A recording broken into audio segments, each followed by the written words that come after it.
Hello, boys and girls. I'm back with you again, and this time we're going to be looking at the story, The Valiant Little Tailor.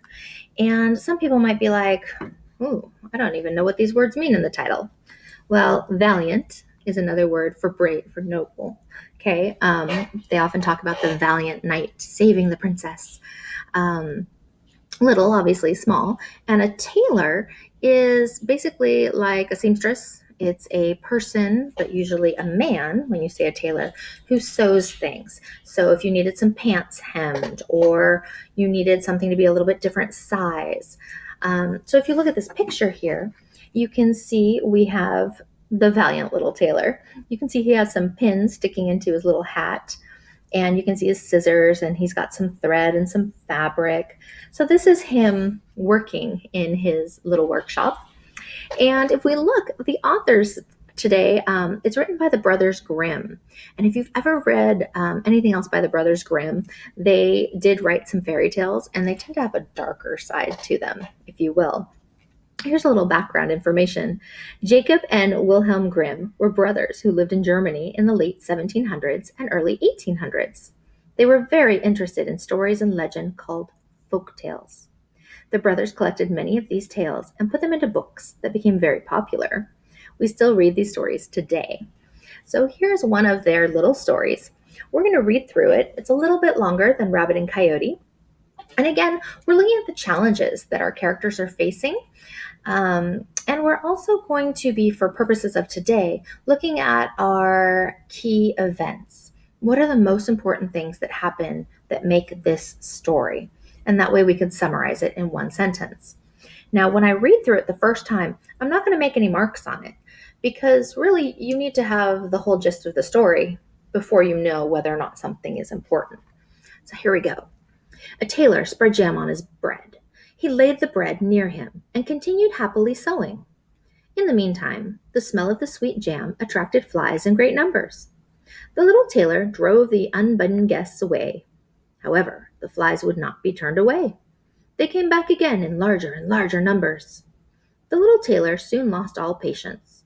He got a bit of cloth from a hole under his work table and struck the flies. When he drew the cloth away and counted, there lay before him 7 dead, with legs stretched out. He could not help admiring his own bravery. Oh, so brave, he killed some flies with a piece of cloth. Woohoo! All right, let's continue. And so the little tailor hastened to cut himself a belt and stitched it. Finally, he embroidered on it in large letters, 7 at one stroke. Oh, so now we understand the meaning of this picture, 7 at one stroke. He's talking about killing these 7 flies. The brave little tailor wanted to tell the world about his bravery. His heart wagged with joy, like a lamb's tail. So he put on the belt and resolved to go forth into the world, as he thought his workshop was too small for his valor. That means workshop for a man who's sewing is just too small for someone as brave as him, because he killed flies. Before he went away, he looked around the house to see if there was anything that he could take with him. He found nothing but an old cheese, which he put in his pocket. Once outside, he observed a bird that had caught itself in the thicket. It went into his pocket with the cheese. I don't know about you guys, but if I found some old cheese, I don't think I'd take it with me. And if I found a little bird that was stuck somewhere, I don't think I'd put it in my pocket. But hey, this guy's a little different. Now he took to the road boldly, and as he was light and nimble, he felt no fatigue. So, light and nimble. He's not a very big guy, right? So he's lightweight, able-bodied. He's not getting tired. The road led him up a mountain, and when he had reached the highest point, he met up with a powerful giant, looking about him quite comfortably. That must be the giant. The little tailor went bravely up and spoke to the giant. He said, "Good day, comrade. You are sitting there overlooking the world. I am just on my way to explore the world. Would you be inclined to go on my quest with me?" The giant looked contemptuously at the tailor. Ooh, contemptuously. That's a big word. He said, "You ragamuffin, you miserable creature." Contemptuously. He's calling the guy a ragamuffin and a miserable creature. Contemptuously must mean he's not all that impressed, right? He's kind of annoyed. "Oh, indeed," answered the little tailor. He unbuttoned his coat and showed the giant his belt. "There, you may read what kind of a man I am." The giant read, "7 at one stroke." He thought this meant that the tailor had won battles with 7 men, so he began to feel a little respect for the tiny fellow. Nevertheless, he wished to test him first, so he took a stone in his hand and squeezed it together until water dropped out of it. "Do likewise," said the giant, "if you have the strength." "Is that all?" said the tailor. "That is child's play." He put his hand into his pocket and brought out the soft cheese, pressing it until the liquid ran out of it. "Faith," said the tailor, "that was a little better, wasn't it?" The giant did not know what to say, as he could not believe it. Then the giant picked up a stone and threw it so high that the eye could scarcely follow it. "Now, little mite of a man, do likewise." "Well thrown," said the tailor. "But, after all, the stone came down to earth again. I will throw one which shall never come back at all." And he put his hand into his pocket, took out the bird, and threw it into the air. The bird, delighted with its liberty, rose, flew away, and did not come back. "How does that shot please you, comrade?" asked the tailor. And that is the end of our little story. How many of you are sitting here going, there is nothing brave, really, about this little tailor, other than he talks to a giant? Yeah, that's me too. I mean, he killed some flies, squashed some cheese, and set a bird free. But does he seem to have fooled the great big giant? I mean, after all, the giant had a little more respect for him after he squashed some cheese. Do you think the giant knows that it's cheese? Or do you think the giant thinks it's a rock? After all, I mean, this guy's pretty small, so he takes something out. It may look tiny like a rock when the giant's way up there. Same thing with the bird. Maybe the giant's just kind of a fool and doesn't realize that a bird is a bird and not a rock. I don't know. So there we have our story. The valiant little tailor, otherwise known as the brave little tailor. I think he seems to be bragging a lot for somebody who hasn't really done much, but that's my opinion. So what is it that we're going to be doing with this story today?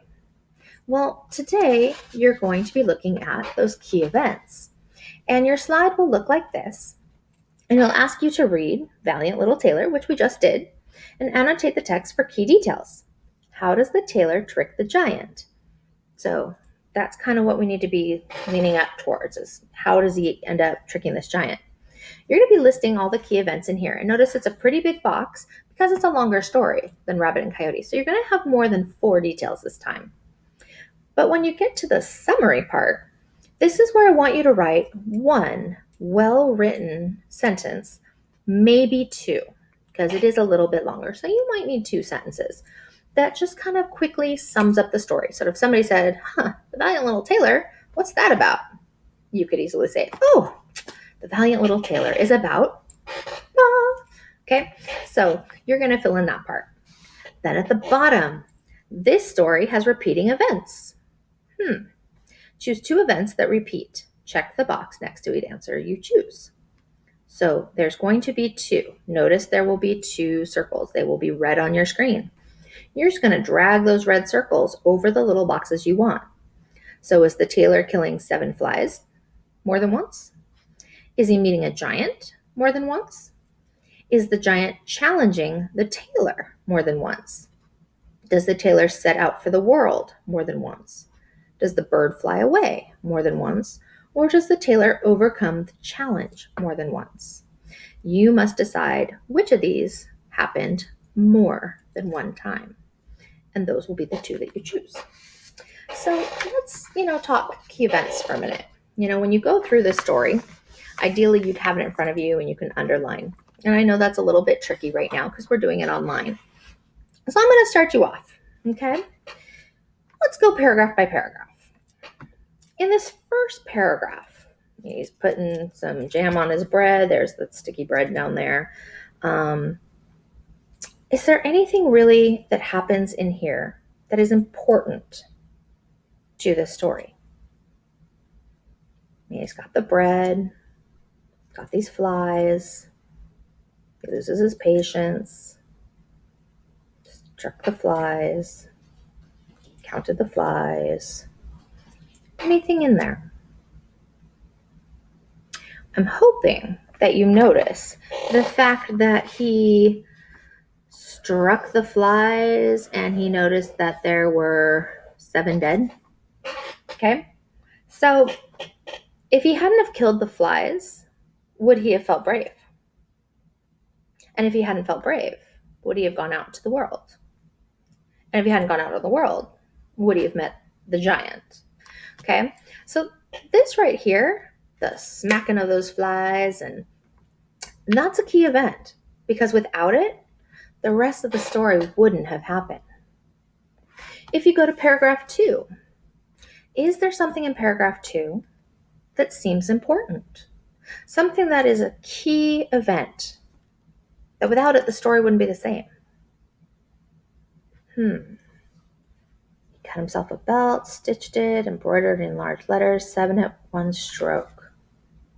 Is it important that he has this belt? Yes, it is. The fact that he has this belt that's stitched with these letters, 7 at one stroke, you might recall that later in the story, he shows that belt to the giant here in paragraph 7. And that belt makes the giant think that this guy has battled 7 men. He doesn't know it's 7 flies. He thinks it's 7 men. And that's kind of impressive. So that would be a key event too. Well, how about paragraph 3? Anything special in paragraph 3?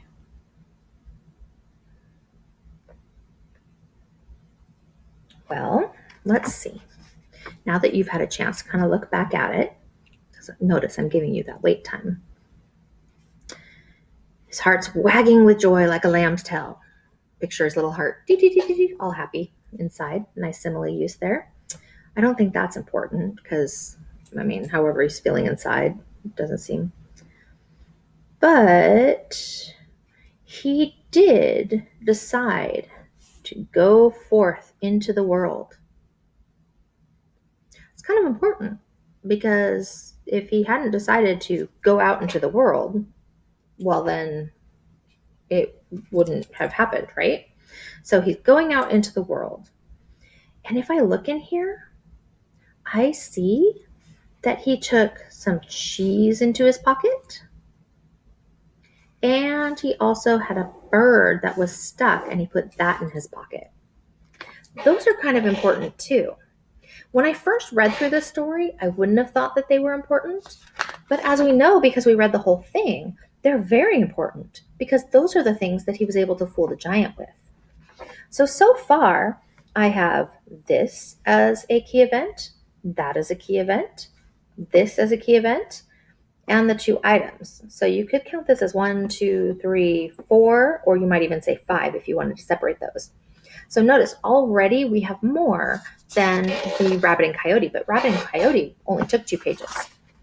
You need to find the rest of those events and make sure that you list all of them in your key events for this story. So I've helped you out with the first part, and you could be, typing those in. The second part now, you're going to need to figure that part out on your own. What else is key to this story? And then you can finish the rest of that assignment. So good luck, boys and girls. I know that if you try your hardest, you will be successful. Take care.